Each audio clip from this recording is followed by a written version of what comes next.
Abafiripi Essuula 3. Kale kaakano baganda bange, musanyukirenga mu Mukama. Okuddamu ebyo bye nabawandiikira edda tekunkooya, ate mmwe kwongera kubanyweza.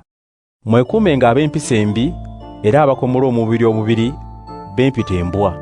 Ffe bakomolebwa abatuufu, kubanga tusinza Katonda nga Mwoyo we bw'atulaga era twenyumiririza mu Yesu Kristo. Tetwesiga bikolebwa bukolebwa ku mubiri.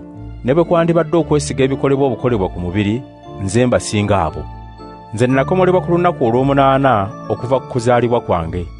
Eggwanga lyange ndi mu Isirayiri ow'omu kika kya Benyamini. Ndi Mwebuleeyi wawu, omwana w'Abaebuleeyi. Nali mu kibiina ekisinga okukwata amateeka g'Ekiyudaaya kye ky'Abafalisaayo. Mu kunyiikira nayigganya ab'ekibiina ky'abakkiriza Kristo, era mu kukwata amateeka g'Ekiyudaaya saaleko kye nnenyezebwamu. Naye ebyo byonna ebyali eby'omugaso gye ndi nabirabanga okufiirwa olwa Kristo. Ddala ebintu byonna nabirabanga okufiirwa, kubanga okutegeera Kristo Mukama wange kisinga ebirala byonna.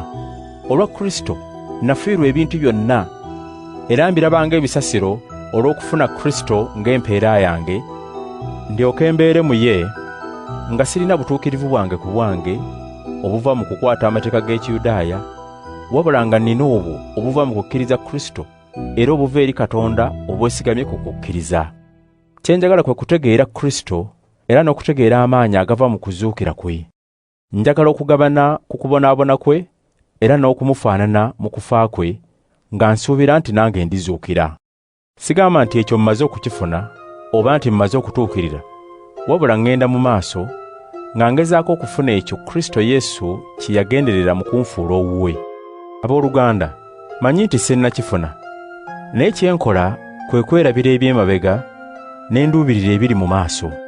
Ŋŋenda mu maaso ntuuke ku kiruubirirwa awali ekirabo eky'obulamu obw'omu ggulu Katonda kye yampitira mu Kristo Yesu. Kale ffe abakuze mu kukkiriza, ekyo kye tuba tulowoozanga. Naye obanga kye mulowooza kirala, na kino Katonda alikibalaga. Naye tunywerere ku ekyo kye tutuuseeko. Abooluganda, mungobererenga mwenna, era mugobererenga abo abalina empisa ng'ezaffe. Ekyo nkibabuulidde emirundi mingi, era kaakano nkiddamu nga nkaaba n'amaziga nti waliwo bangi mu mbeera z'obulamu bwabwe abafuuse abalabe b'omusaalaba gwa Kristo. Enkomerero yaabwe kuliba kuzikirira. Olubuto ye Katonda waabwe, ebyandibakwasizza ensonyi bye beenyumiririzaamu, n'ebirowoozo byabwe babimalidde ku byansi. Naye ffe obutaka bwaffe buli mu ggulu, era eyo omulokozi Mukama Yesu Kristo gye tumulindirira okuva. Emibiri gyaffe eminafu egifa aligifuula ng'ogugwe ogw'ekitiibwa, ng'akozesa amaanyi agamusobozesa n'okussa ebintu byonna mu buyinza bwe.